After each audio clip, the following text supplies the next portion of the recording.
If you're here to fall asleep, you're in the right place. For the next 2 hours, we're telling 6 love stories from Greek mythology. Orpheus and Eurydice, Pygmalion and Galatea, Eros and Psyche, Baucis and Philemon, Alcyone and Ceyx, Perseus and Andromeda. Stories of devotion, of loss, of love that transcends death, of faithfulness rewarded, of beauty coming to life. Told slowly, gently, with no rush, perfect for sleep. Get comfortable. Lower your volume. You don't need to stay awake. Just let these ancient tales of love carry you into rest. Let's begin with your breath. Close your eyes if you haven't already. Let your body sink down into the bed, into the pillow, into complete rest. You don't need to hold anything.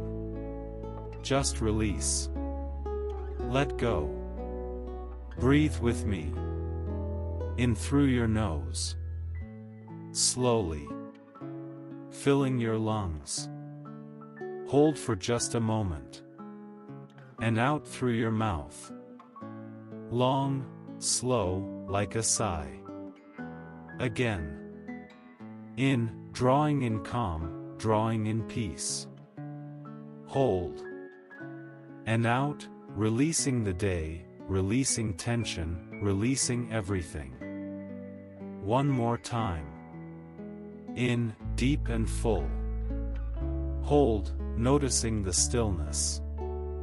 And out, surrendering completely to this moment, to these stories of love, to rest. Good. Let your breathing return to its natural rhythm now. Easy, gentle, like the rhythm of 2 hearts beating together. Unhurried, eternal, timeless. Tonight we visit 6 love stories from ancient Greece. Some end in tragedy, some in joy, all contain truth about what it means to love, to lose, to hold on, to let go.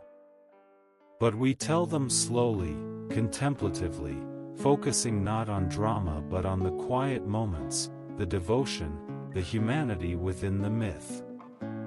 You don't need to stay awake to hear how they end. These stories have ended the same way for thousands of years. Tonight, just listen until sleep finds you.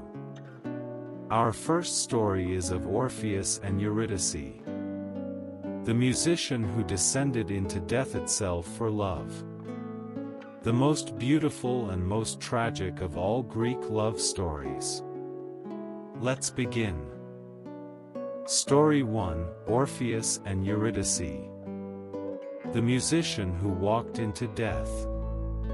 There is a musician, Orpheus. His name means darkness, or perhaps the orphaned one.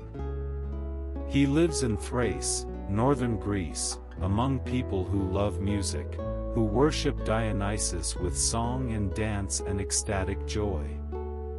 But Orpheus is different from other musicians. His father is Apollo, god of music, or perhaps a Thracian king, the stories disagree. His mother is Calliope, the muse of epic poetry. Music is in his blood, in his breath, in his very being. When Orpheus plays his lyre, rivers stop flowing to listen. Trees uproot themselves and walk closer. Wild animals sit peacefully together, predator and prey forgetting their natures. Stones weep. The wind stills. Even the gods pause in their divine business to hear his music. It is not just skill. Many musicians are skilled. It is something more. When Orpheus plays, he plays the truth of things. The joy and sorrow of existence. The beauty that underlies all creation. the music that the spheres make as they turn. He makes audible what is usually silent. And he falls in love with Eurydice, a dryad, a nymph of oak trees, beautiful in the way wild things are beautiful. Not the polished beauty of cities but the natural beauty of forests, of meadows, of things that grow without human intervention. They marry. The wedding is celebrated with music, with dancing, with joy. Hymen, god of marriage, attends, though his torch smokes and sputters, giving no clear light. An omen, perhaps. But no one notices in the happiness of the moment. Eurydice dances in the meadows after the wedding. She is happy, newly married, full of life. She dances with other nymphs, her sisters, her friends. The grass is soft beneath her feet. The sun is warm. Everything is perfect. But a man sees her. Aristeus, a shepherd, also a minor god. He desires her, chases her. She runs, frightened, not looking where she steps. And she steps on a snake hidden in the grass. It bites her ankle. The venom is swift. She falls. Dies. In moments, not hours. One moment dancing, the next dead. Love and life and joy ending in an instant because of a snake in the grass. Orpheus learns of her death. Returns from wherever he was. Finds her body in the meadow. Still warm. Still beautiful. But gone. The life, the spark, the essence of who she was, gone. He cannot accept this. Will not accept this. He is Orpheus. When he plays, rivers stop. If rivers stop, surely death can stop. Surely the rules can bend. Surely music can accomplish the impossible. He decides to do what no living person has done. He will go to the underworld. He will find Eurydice among the dead. He will bring her back. Everyone tells him this is madness. The dead do not return. Hades and Persephone, rulers of the underworld, do not release their subjects. The laws of death are absolute, unchangeable, eternal. But Orpheus goes anyway.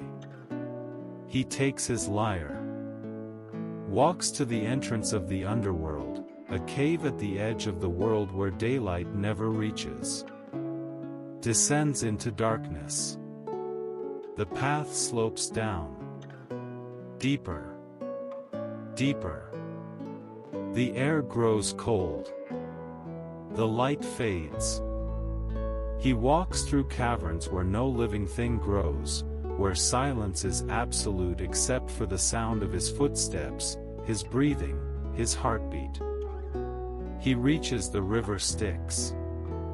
Black water, unmoving, reflecting nothing. Charon the ferryman waits in his boat. Old beyond measure, grim, refusing all living souls. He will not take Orpheus across.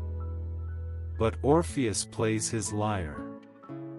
Sings of love lost too soon. Of a wife taken before her time. Of a husband willing to walk into death itself to see her again. The music is so beautiful that even Charon, who has ferried the dead for eons, who has no heart left, weeps. He takes Orpheus across. Charges no coin. On the other side, Orpheus walks through Asphodel, the meadow where ordinary souls dwell. gray souls in a gray place.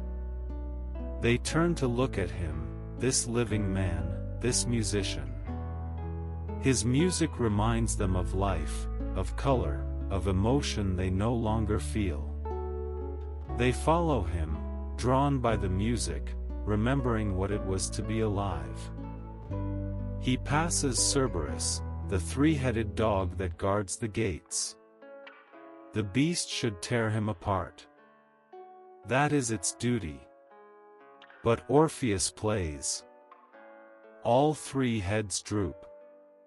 The dog lies down. Lets him pass. Even monsters can be moved by beauty. Finally he reaches the throne room of Hades and Persephone. Dark marble. Cold. The god and goddess of the dead sit on thrones of obsidian. They are terrible and beautiful both. Death incarnate. Orpheus stands before them. They should destroy him for his presumption. No living person enters this realm. But he plays his lyre. Sings of his love for Eurydice. Of their brief happiness. Of his grief at losing her. Of his willingness to stay in the underworld forever if they will not let her return with him. The music fills the throne room. Even here, in the land of the dead, the music has power. Persephone weeps. She remembers her own abduction, her own separation from her mother Demeter, her own sorrow.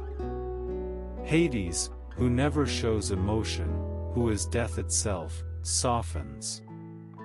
You may take her, Hades says. Eurydice may follow you back to the world of the living. But there is one condition. You must not look back at her. Not until you both reach the upper world, until you both stand in sunlight. If you look back before then, she returns here forever. Do you accept? Orpheus accepts. What choice does he have? He will walk back. She will follow. He will not look. How hard can it be? Eurydice is brought to him.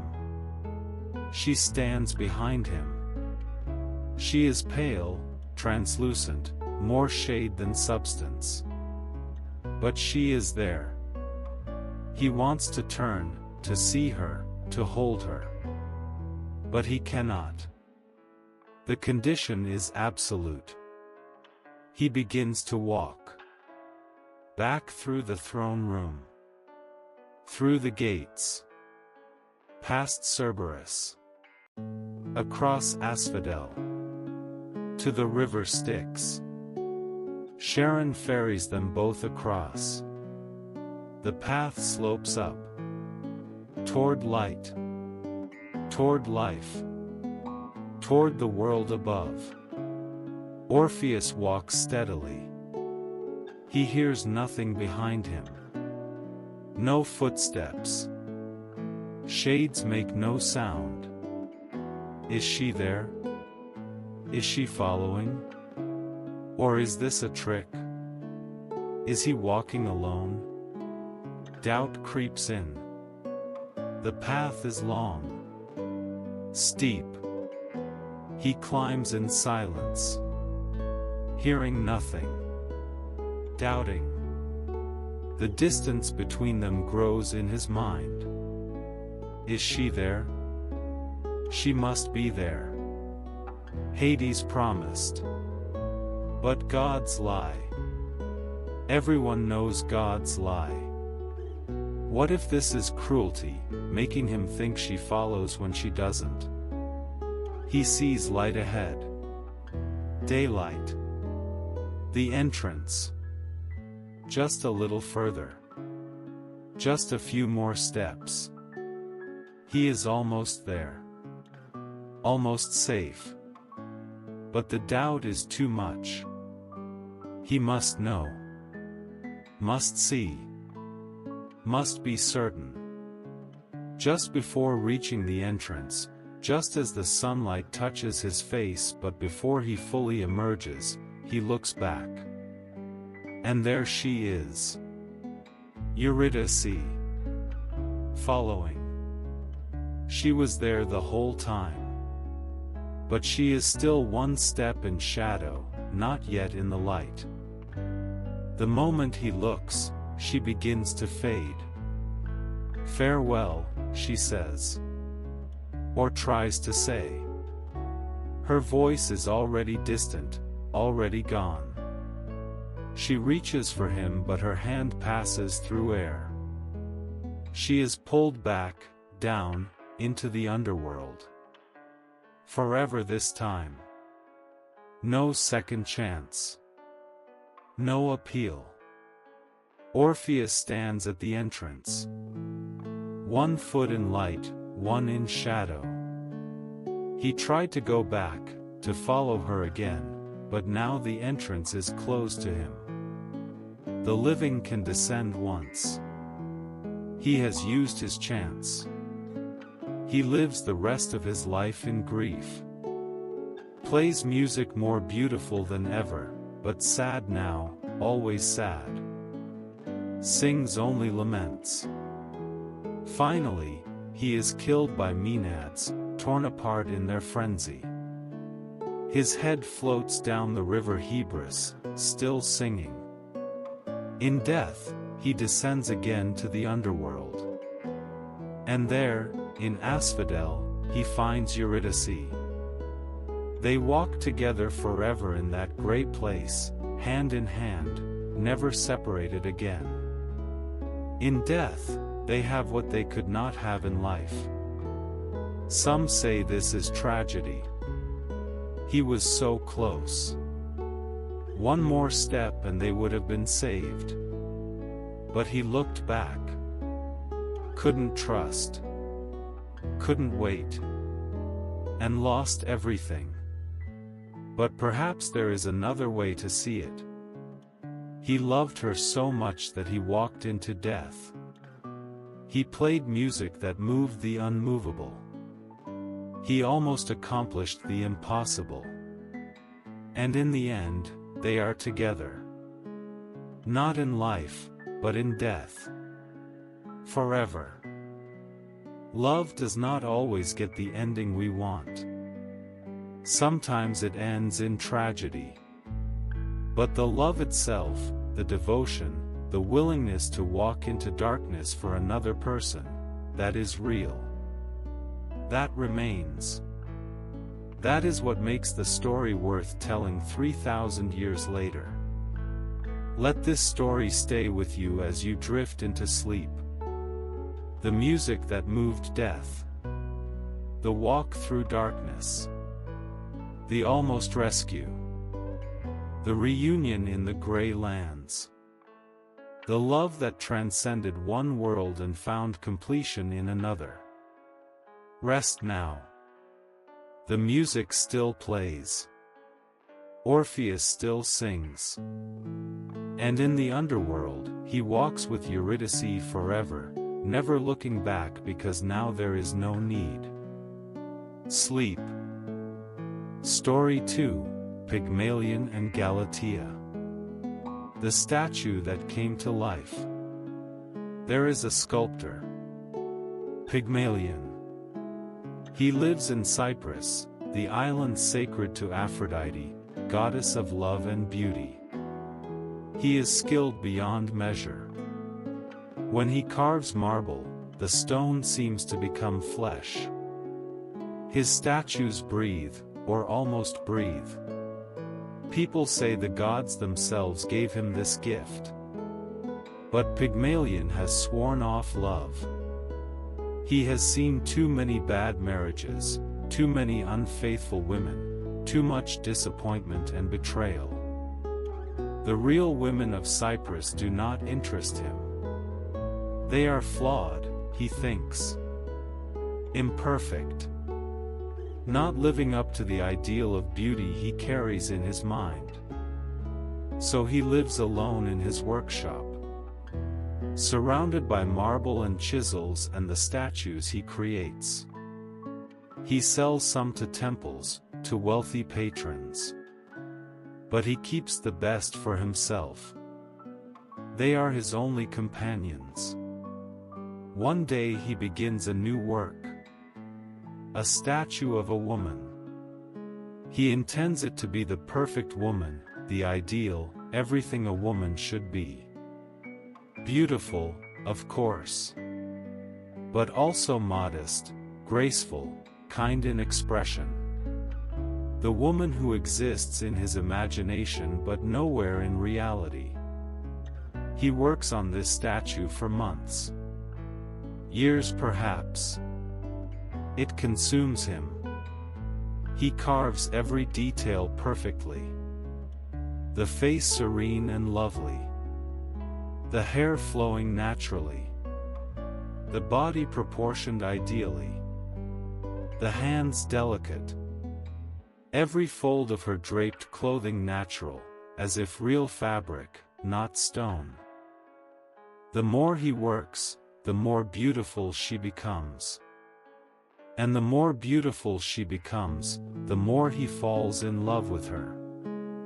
He knows this is madness. She is marble.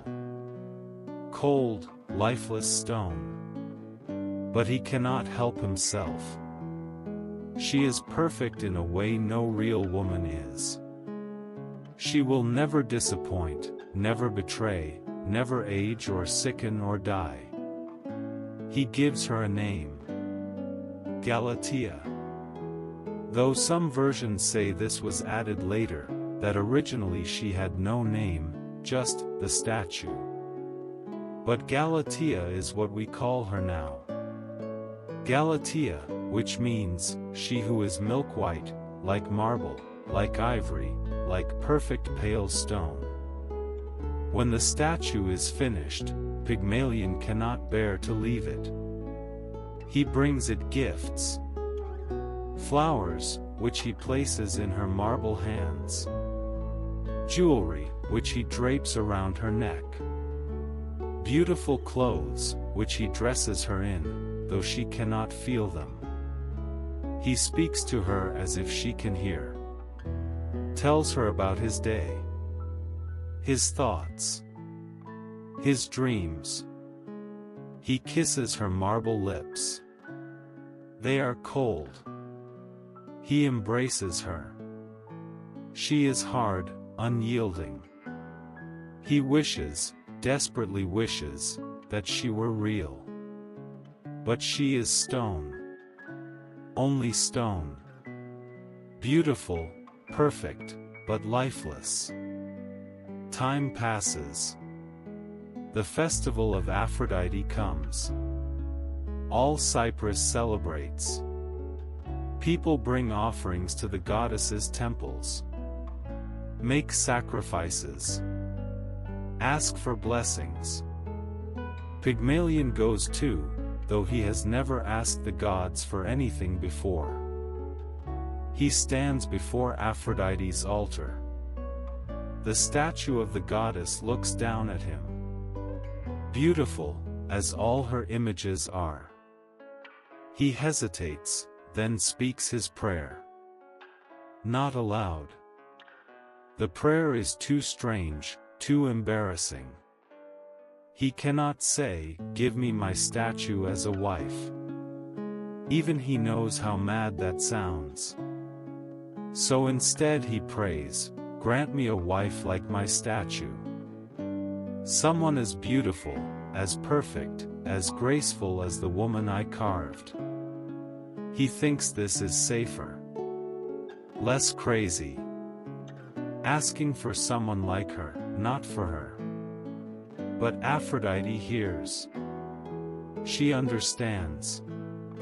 And she is amused, perhaps. Or touched. Or both. Here is a man who loves an ideal so much that he carved it in stone. A man whose devotion to beauty honors her, the goddess of beauty. She decides to grant his wish. The real wish, not the one he spoke. Pygmalion returns home, enters his workshop, looks at the statue as he has looked at her every day. But tonight something is different.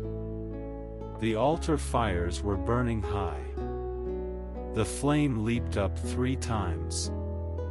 A good omen. He feels hope for the first time. He approaches Galatea, touches her hand. It is warm. Not cold marble. Warm. Soft. The ivory color of her skin deepens, becomes natural flesh tone. Her chest rises. Falls. She is breathing. Pygmalion stumbles back, afraid, amazed, not believing. But it is real. The marble is transforming. The stone becomes flesh. The statue becomes woman. Her eyes open. Real eyes, not carved stone. She blinks. Looks around. Sees him.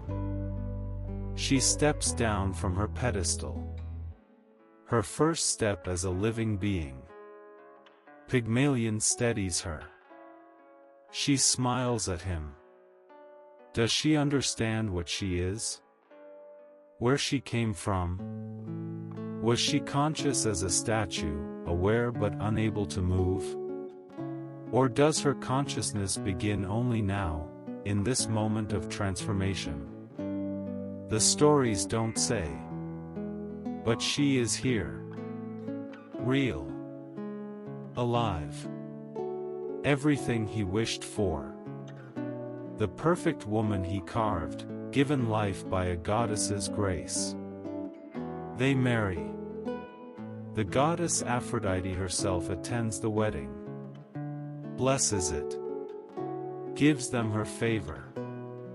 They are happy. Genuinely happy. He loves her because she is perfect. She loves him because he created her, because he loved her even when she was only stone. They have a daughter. Paphos. The city of Paphos in Cyprus is named for her. Their family prospers. Their love endures. No tragedy here. No turning to stone, no death, no loss. Just happiness. Simple happiness. A love that began in madness and became real. Some say this story is about the power of devotion. Pygmalion loved so deeply that he brought life from stone. Others say it's about the danger of idealizing, of loving an image rather than a real person. Others say it's Aphrodite's gift, showing that love itself can work miracles. But perhaps it's simpler. Perhaps it's about how what we create with love becomes real. How devotion given freely, even to something that seems unable to return it, has power. How the line between art and life, between imagined and real, is thinner than we think. Pygmalion carved his ideal and it came to life. Not because the statue changed, but because love itself is transformative. It makes the cold warm, the hard soft, the impossible possible. Let this story stay with you as you drift deeper. The sculptor and his statue. The prayer answered. The marble warming under loving hands. The first breath. The first step. The miracle of love making real what was only imagined. Rest now in the warmth of transformation. In the knowledge that devotion has power. That what we love with our whole heart becomes real in some way.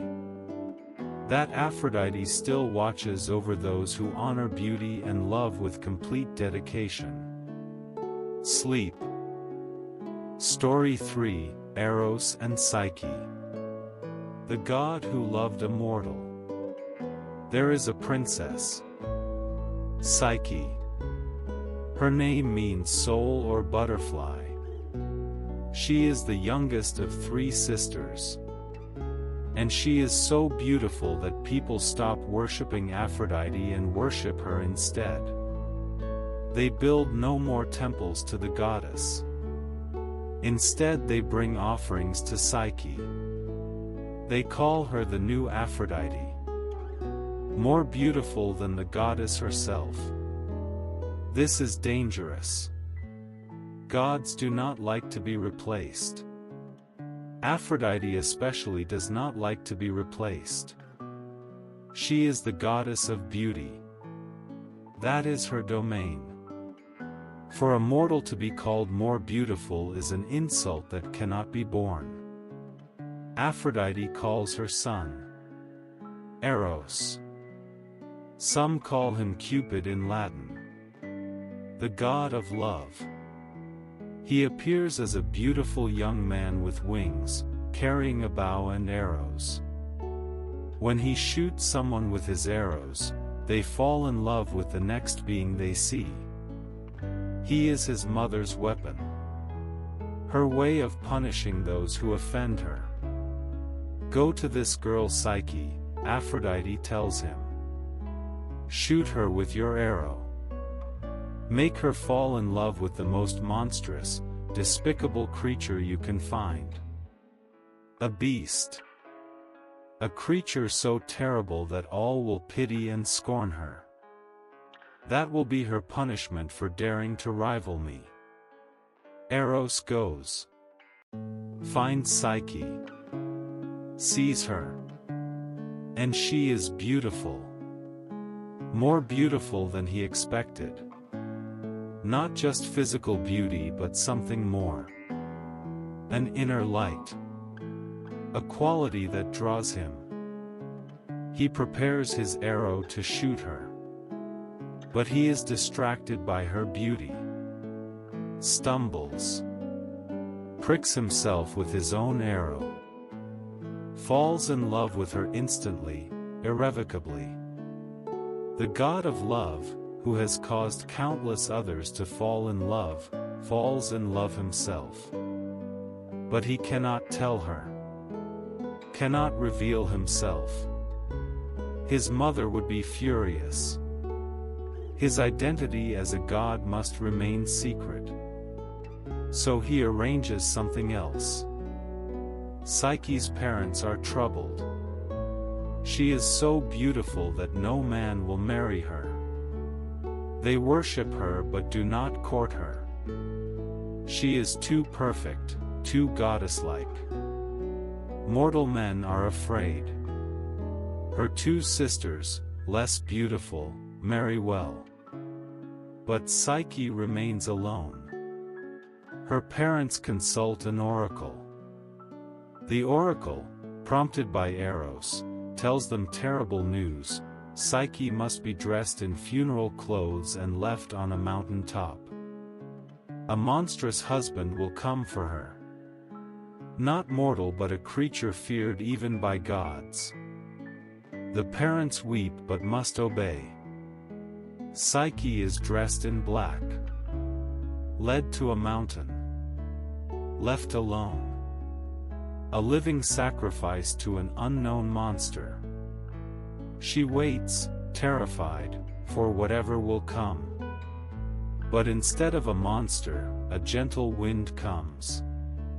The west wind, Zephyrus, sent by Eros. It lifts Psyche gently, carries her down the mountain to a hidden valley. There stands a palace. Beautiful beyond measure. Made of gold and precious stones. Empty of people but filled with invisible servants. Psyche enters. Disembodied voices welcome her. Offer her food, wine, a bath, a soft bed. She eats, bathes, rests. Everything she needs is provided. But she sees no one. The servants are invisible. The palace is hers, but she is alone. Night falls. She lies in the dark bedroom. And then he comes. Her husband.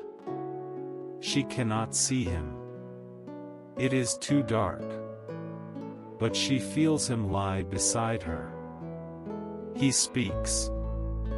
His voice is young, kind, beautiful. He says he is her husband. He will visit her every night. She will want for nothing. But she must never try to see him. Never light a lamp. Never look at his face. If she does, he will leave forever. She agrees. What choice does she have? And so begins their marriage. He comes every night. Invisible in darkness. They talk. They make love. She grows to love him deeply. His voice, his kindness, his devotion to her. But always in darkness. Always unseen. Days pass into weeks, into months. She is happy but lonely. She misses her family. She asks her unseen husband if her sisters can visit. He reluctantly agrees but warns her, they will bring trouble. They will try to make her doubt. She must not listen. Her sisters come. They see the magnificent palace. They are jealous. Why should the youngest sister have such wealth, such happiness, when they married mere kings? They ask about her husband. She says she has never seen him. He only comes at night. The sisters plant seeds of doubt. He must be a monster, they say. Why else hide his face? The oracle said a monster would claim you. He must be a serpent, a dragon, something terrible. One night he will devour you. You must see him. Take a lamp and a knife. When he sleeps, look at him. If he is a monster, kill him. Psyche resists, but the doubt grows. What if they are right? What if he is a monster? She must know. Must see. That night, after her husband falls asleep, she lights an oil lamp. Takes a knife. Approaches the bed. Holds the lamp high to see him. And there he lies. Not a monster. A god. The most beautiful being she has ever seen. Young, perfect, with wings folded on his back. Eros himself. The god of love is her husband. She is overwhelmed. Leans closer to see better. A drop of hot oil falls from the lamp onto his shoulder. He wakes. Sees the lamp. Sees the knife. Sees her betrayal of his one condition. Love cannot live without trust, he says. And flies away. Leaves her alone in the palace. The palace vanishes. She finds herself on the mountainside again. Alone. Having had everything and lost it through doubt. But Psyche does not give up. She will find him. She will win him back. She wanders Greece seeking him. Finally comes to Aphrodite's temple. The goddess, still angry, gives her impossible tasks. Sorting a huge pile of mixed grains by morning. Gathering golden wool from violent rams. fetching water from an impossible river, descending into the underworld to get a box of beauty from Persephone. Each task is impossible, but each time, help comes. Ants sort the grain. A river reed tells her how to gather wool without being killed. An eagle fetches the water. A tower tells her how to descend to the underworld safely. She completes all tasks. But the last one comes with a warning: do not open the box. She brings the box from the underworld. But curiosity overcomes her. She opens it. Inside is not beauty but the sleep of death. She falls unconscious. Eros, who still loves her, finds her, wakes her, takes her to Olympus. Zeus himself grants her immortality. Eros and Psyche marry properly now, before all the gods. Even Aphrodite relents, accepts her son's choice. They have a daughter, Hedone, pleasure, the child of love and the soul. They live forever on Olympus, happy, together, equal now, God and goddess, love and soul united. The story has many meanings. The soul must undergo trials to unite with love. Trust is necessary but curiosity is natural. Divine love requires transformation. Persistence in love overcomes all obstacles. But at its simplest, it is this: love and soul belong together. When they unite, pleasure is born. And though the path is difficult, though trust is hard, though obstacles seem impossible, in the end, love and soul find each other. They always do. Let this story stay with you as you drift into deepest sleep. The God who loved in darkness. The soul who wanted to see. The trials overcome. The reunion in immortality. Love and soul forever united. Rest now knowing that the soul seeks love, that love seeks the soul, and that when they find each other, despite all obstacles, despite all mistakes, they create something eternal. Sleep. Story 4, Baucis and Philemon. The devoted couple. There is a village in Phrygia, Asia Minor, what is now Turkey. A poor village. The people are not welcoming. They are suspicious of strangers, protective of their little wealth, hardened by poverty and difficult lives. 2 travelers come to this village. They knock on every door, asking for hospitality, for food and shelter for the night. At every house, they are refused. Doors slam in their faces. Dogs are set on them. The villagers want nothing to do with strangers. The travelers are Zeus and Hermes in disguise. The king of gods and his messenger, testing mortals. Seeing who will show kindness, who will honor the sacred duty of hospitality that Greek culture holds dear. At the edge of the village stands a tiny cottage. Poor, shabby, the walls patched with mud, the roof needing repair.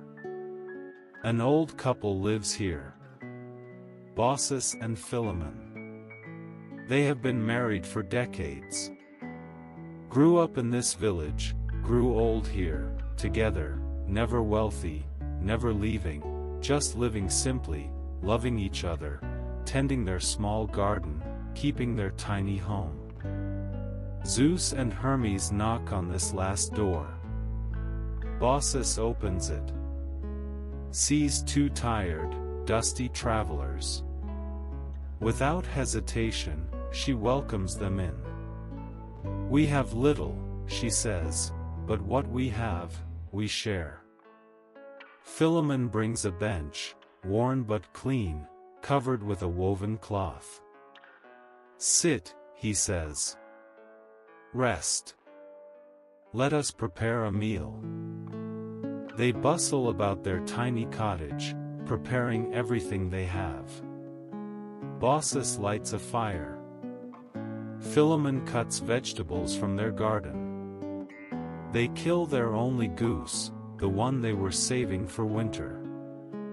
They set out their few possessions, wooden plates, clay cups, simple food, but given with complete generosity.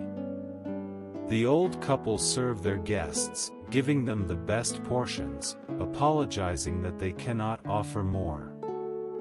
They pour wine from their pitcher, refilling the cups. And here something miraculous happens. The pitcher never empties. Every time they pour, it refills itself. The food, however much they eat, remains abundant. Baucis and Philemon realize their guests are not ordinary travelers. They fall to their knees. "Forgive us, great ones," Baucis says. "If we had known you were gods, we would have." She trails off. What would they have done? They gave everything they had. They have nothing more. Zeus raises his hand. "You gave us what no one else in this village gave. Hospitality. Kindness. You shared your last food with strangers. You honored the gods, not knowing we were gods, but because it is right to be kind." He leads them outside. Points to the village below. As they watch, water begins to rise. A flood, not violent, but steady, inexorable. The houses fill with water. The village that refused kindness is drowned. Only the cottage where they stand remains, on higher ground. And as they watch, their cottage transforms. The mud walls become marble. The thatched roof becomes gold. The simple door becomes bronze, decorated with reliefs. Their tiny cottage is now a temple. A temple to Zeus. "You will be priest and priestess of this temple," Zeus says. "You will live here, tending it, honored, protected. And when your time comes to die, I grant you one wish. What would you have?" Baucis and Philemon look at each other. They have been together so long they need no words. They speak as one, "Let us die together. Do not let one survive without the other. We cannot bear to be parted." Zeus nods. "It shall be so." Years pass. They tend the temple. Grow even older. But they are happy. Together always. One never walks ahead of the other. They move in harmony, in sync, two people who have become one through decades of love and shared life. Finally, the day comes. They are ancient now, both bent with age, white-haired, slow. They sit together on the temple steps, looking out over the lake that covers the village.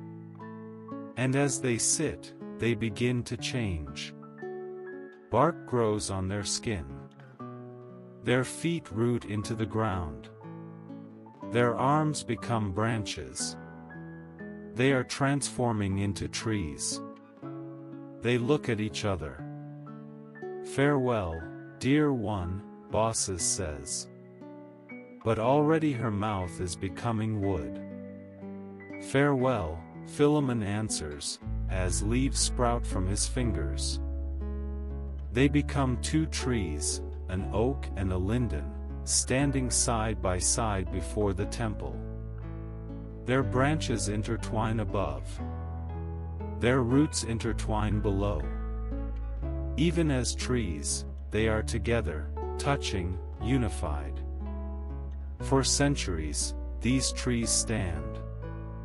Lovers come to honor them. Wind garlands around their trunks. Ask for blessings on their own marriages. The trees become a symbol, love that lasts, devotion that endures, partnership that nothing can end. This story is quieter than others. No heroes, no quests, no monsters. Just an old couple who were kind when kindness was rare. Who loved each other simply and completely. Who asked only to never be parted. And who became trees, eternal, together. Sometimes the greatest love stories are the simplest. Not the passionate, dramatic loves that burn bright and brief. But the steady, enduring loves that last a lifetime. The love of two people who work together, share everything, walk side by side, and cannot imagine existing apart. Baucis and Philemon. Just an old couple. But their love was so pure, so true, so complete, that the gods themselves honored it. Made it eternal. Transformed them into trees that stand together forever. Let this story stay with you as you drift into sleep. The simple cottage. The generous hearts. The transformation into trees. The branches that intertwine. The roots that hold together. The love that nothing, not even death, can separate. Rest now in the comfort of enduring love. Of partnership. Of two becoming one. Of roots growing deep. Of branches reaching together toward the sky. Sleep. Story 5, Alcyone and Ceyx. There is a king. Hice. He rules Trachis in Thessaly. He is descended from the morning star, Lucifer. Handsome, kind, a good king, loved by his people. And there is a queen. Alcyone. Daughter of Aeolus, god of the winds. She is beautiful, devoted, deeply in love with her husband. They are happy. Perfectly happy.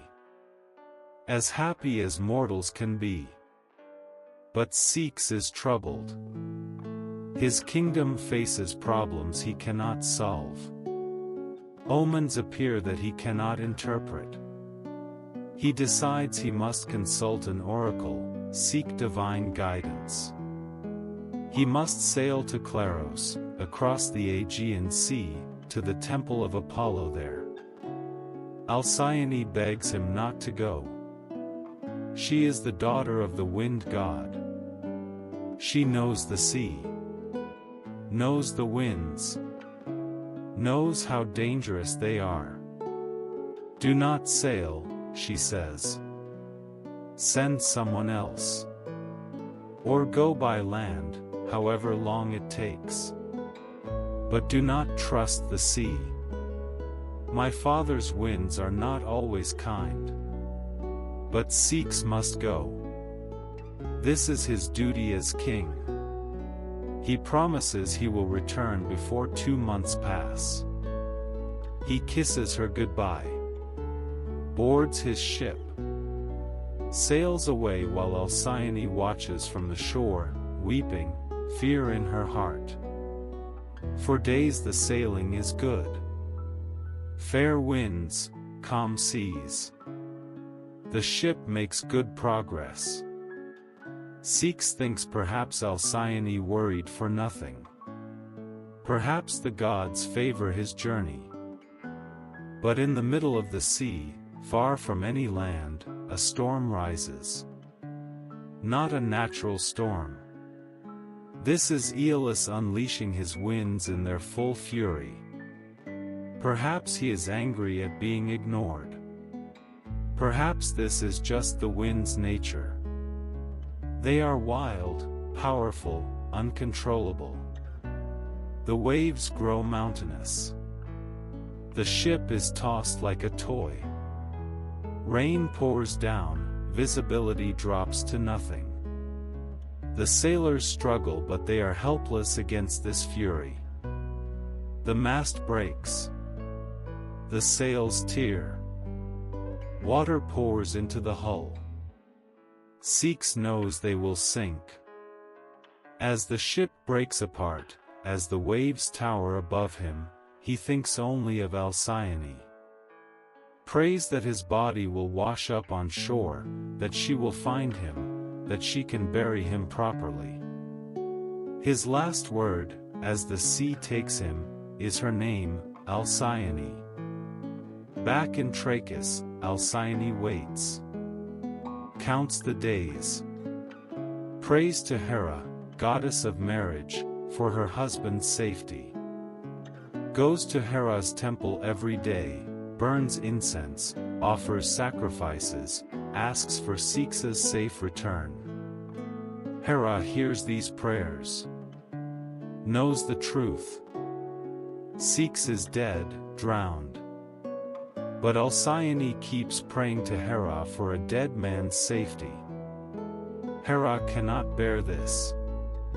She must tell Alcyone the truth. She sends Iris, goddess of the rainbow, to the cave of sleep. Ask Morpheus, god of dreams, to send Alcyone a dream showing her the truth, Hera says. She must know. She must stop praying for what cannot be. Morpheus, the dream shaper, comes to Alcyone that night. Takes the form of Hice, drowned, dripping seawater, pale, dead. He appears in her dream. Alcyone, he says, I am dead. Drowned in a storm. Stop offering prayers for my return. I cannot return. Mourn me. But know that I loved you until my last breath. Your name was my last word. Alcyone wakes screaming. She knows it was not just a dream. It was truth sent by the gods. Hice is dead. She runs to the shore. Dawn is breaking. She stands where she last saw him, where he sailed away. And there, in the waves, she sees something. A body floating.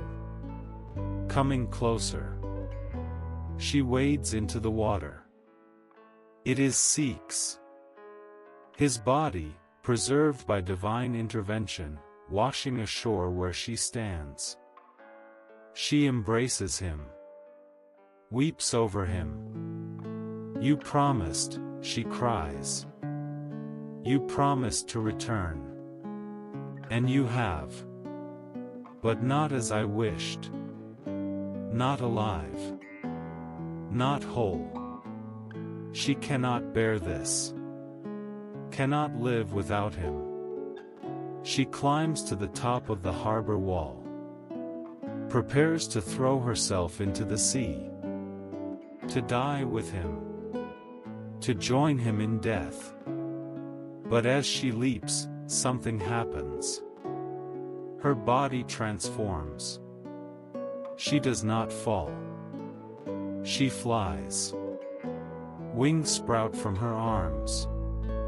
Her body shrinks, becomes light. She is a bird. A kingfisher. Blue and green and beautiful. She flies to where Hice floats. As she touches him, he too transforms. Becomes a bird. a kingfisher like her. They fly together, calling to each other in voices that sound like grief, like love, like reunion. They are the kingfishers, Alcyone and Hice. Together still.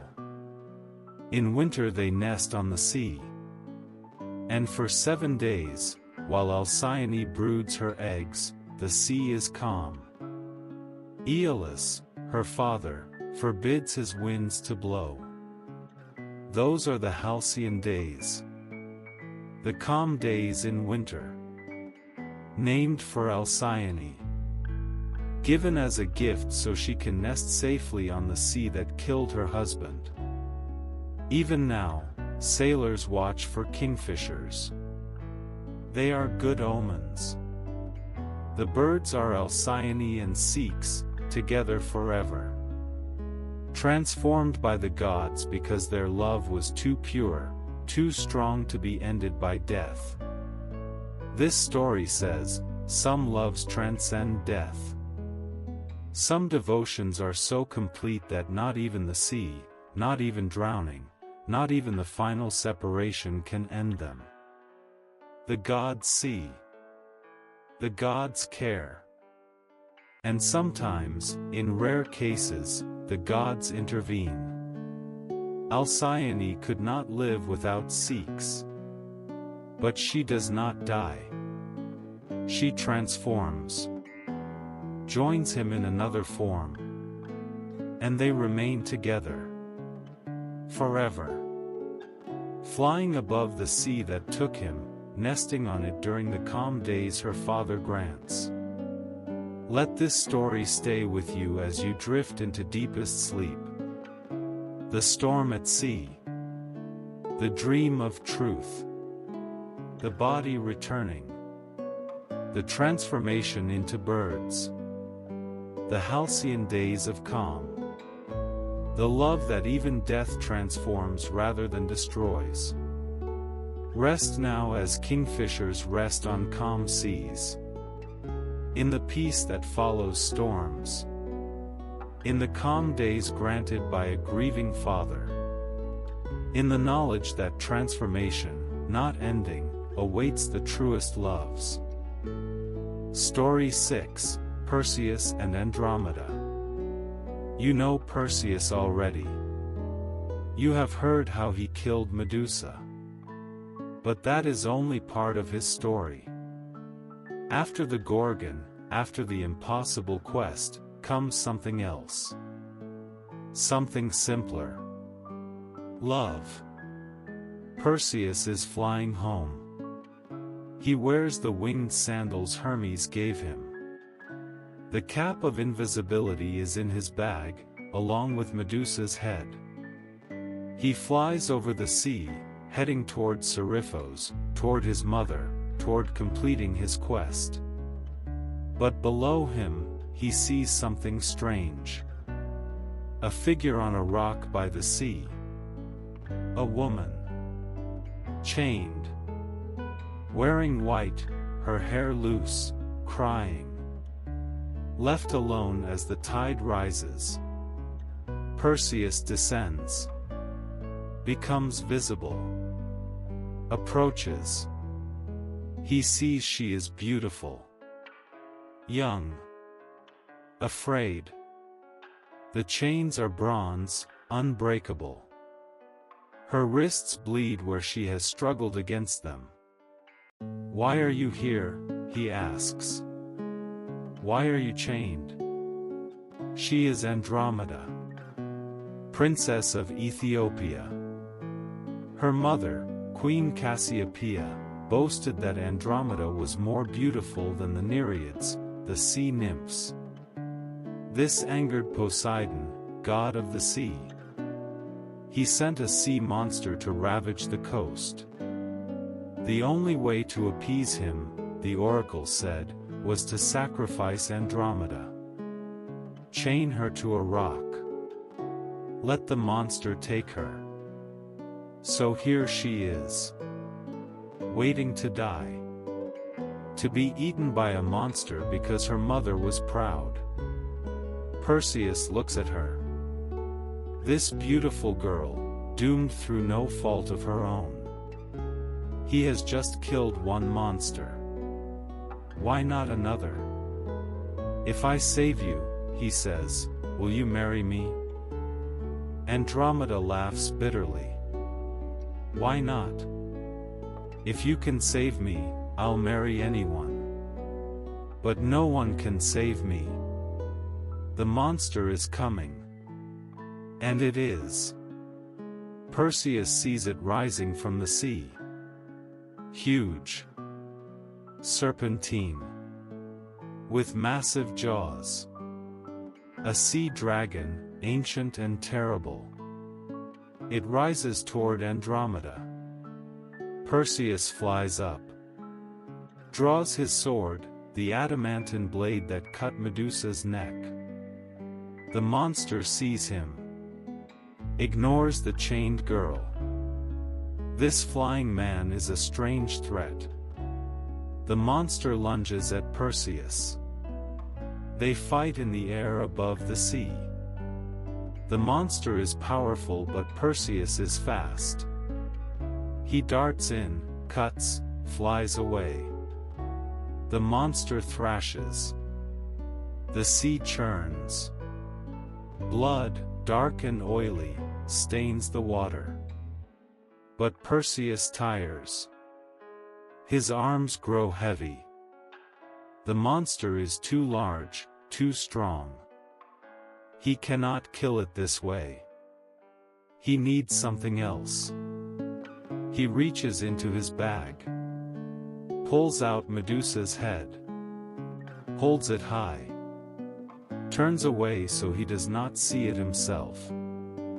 Look here, he calls to the monster.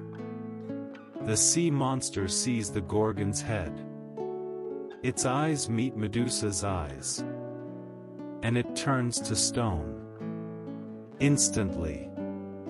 Completely. A statue of a sea monster, frozen in mid-lunge, sinking back into the sea. Perseus flies to Andromeda. Breaks her chains. She falls into his arms, weeping with relief, with gratitude, with amazement that she is alive.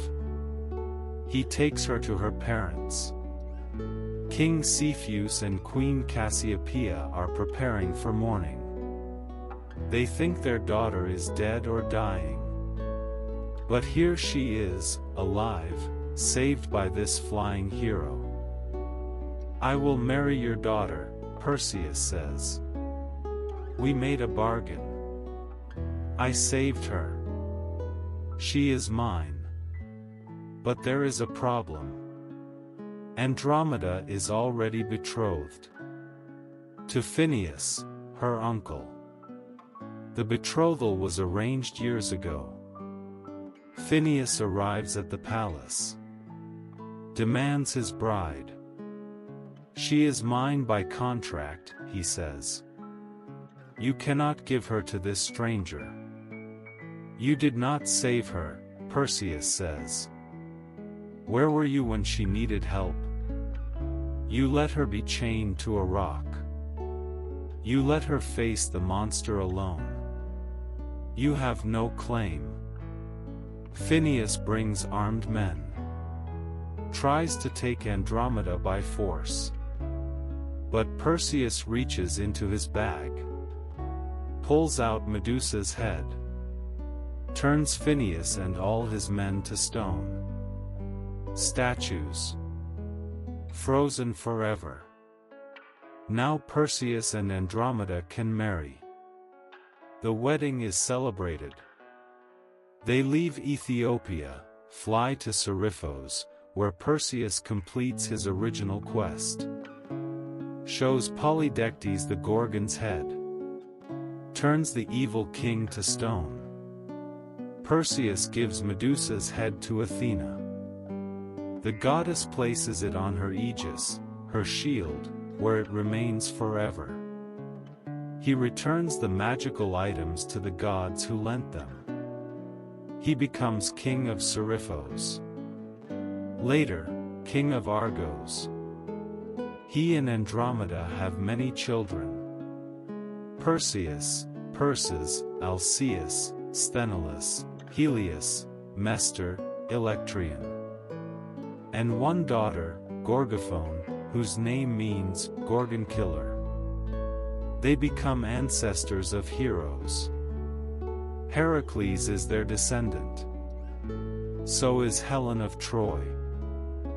They live long lives. Happy lives. Perseus is a good king. Andromeda a good queen. When they die, the gods place them in the stars. Constellations. Perseus and Andromeda. Cepheus and Cassiopeia. Forever in the night sky. Their story told in stars. This is not a tragic love story. No death. No separation. No transformation into trees or birds. Just a hero who saved a princess. A marriage that lasted. A family that prospered. Simple happiness. Sometimes that is the greatest story. Not the tragic loves that end in death. Not the dramatic separations and reunions. Just two people who met in crisis, who chose each other, who lived well together, who raised children, who grew old together, who were happy. Perseus saved Andromeda from a monster. She saved him from loneliness. They saved each other. And that was enough. More than enough. It was everything. Let this story stay with you as you drift into final sleep. The hero descending from the sky. The girl chained to rock. The monster turned to stone. The wedding. The long life together. The stars that remember them forever. Rest now knowing that some love stories end happily. That rescue is real. That devotion lasts. That the heroes in the sky watch over us still. That love, when it is true, is enough. Sleep. And so our journey through Greek love stories ends. 6 tales, 6 kinds of love, 6 ways that mortals and gods experience devotion, loss, joy, and connection. We walked with Orpheus into death itself for love. We watched him almost succeed, fail at the last moment, but find reunion in the underworld. Love that descends into darkness. Love that loses everything but remains love still. We stood with Pygmalion as his statue became flesh. As his devotion to an ideal was rewarded by Aphrodite. As marble warmed to life and perfect beauty became real love. The power of devotion to create what seemed impossible. We followed Psyche through impossible trials to reunite with Eros. The soul seeking love. Love seeking the soul. Through betrayal and forgiveness, through tasks and transformation, finding each other at last. The wedding of love and soul creating pleasure, happiness, completion. We sat with Baucis and Philemon in their tiny cottage. Watched them welcome gods disguised as strangers. Saw their kindness rewarded. Witnessed their transformation into trees that stand together forever. The simple enduring love of two people who cannot imagine being parted. We sailed with Sikhs and grieved with Alcyone. Saw the storm, the drowning, the dream of truth, the body washing ashore. Watched them transform into kingfishers, together still, flying above the sea that killed him. Love that transcends death through transformation. And we flew with Perseus to save Andromeda. Saw the sea monster turn to stone. Witnessed the wedding, the long life, the placement in stars. The love that begins in rescue and continues in simple happiness. No tragedy, just life lived well together. 6 loves. Each different. Each true in its own way. Some loves end in tragedy. Orpheus and Eurydice never escape death. But they remain together in it. Is that not a kind of victory? Love that refuses to be ended even by the ultimate separation? Some loves begin in strangeness. Pygmalion loved a statue. But his devotion made it real. Sometimes what we love with complete dedication becomes real. The line between imagined and actual is thin. Some loves require trials. Psyche had to prove herself through impossible tasks. But she persisted. Love is worth any labor. Soul and love belong together. They always find each other. Some loves are simple. Baucis and Philemon just lived together, worked together, grew old together. No drama. No quests. Just steadfast devotion over decades. Sometimes that is the greatest love of all. Some loves transform. Alcyone and Ceyx became birds because death could not end what they were to each other. The gods see devotion. Sometimes they grant transformation instead of ending. And some loves are just good. Perseus and Andromeda. Hero and rescued princess. They married. Lived well. Raised children.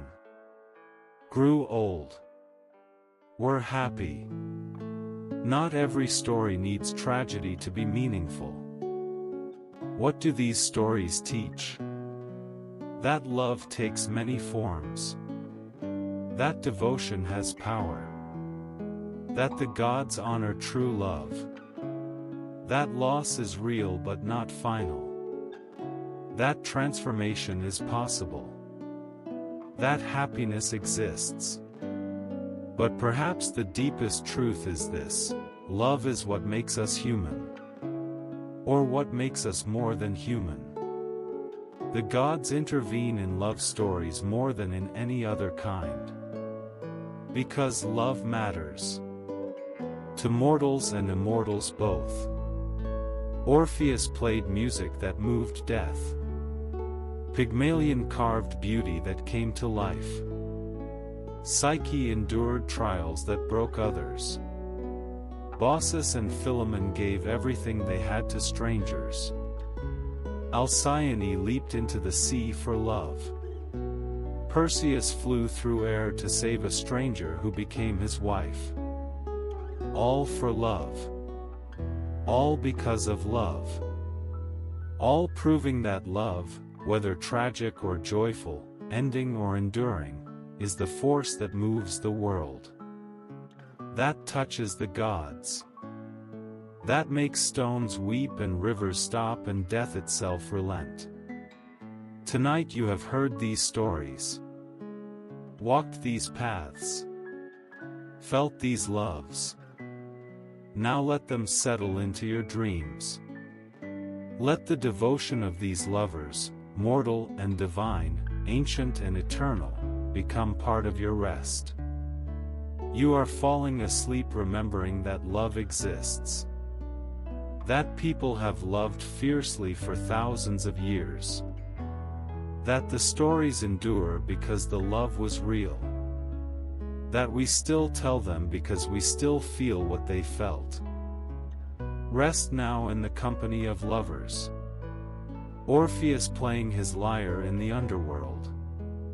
Galatea taking her first breath. Eros and Psyche in their palace on Olympus. Baucis and Philemon as intertwined trees. Alcyone and Ceres as kingfishers. Perseus and Andromeda in the stars. All these lovers watch over your sleep. All these stories of devotion surround your rest. All these proves that love matters, love endures, love transforms, love saves. Sleep well, dreamer. The lovers rest too. In the underworld, in marble temples, on Olympus, as trees, as birds, as stars. And in your heart, where all true stories live. The night is full of love. The stars are old loves remembered. The very air holds the echo of devotion given and received across 3,000 years. Rest. You are not alone. The lovers accompany you. Their stories protect you. Their devotion proves that love is real, was real, will always be real.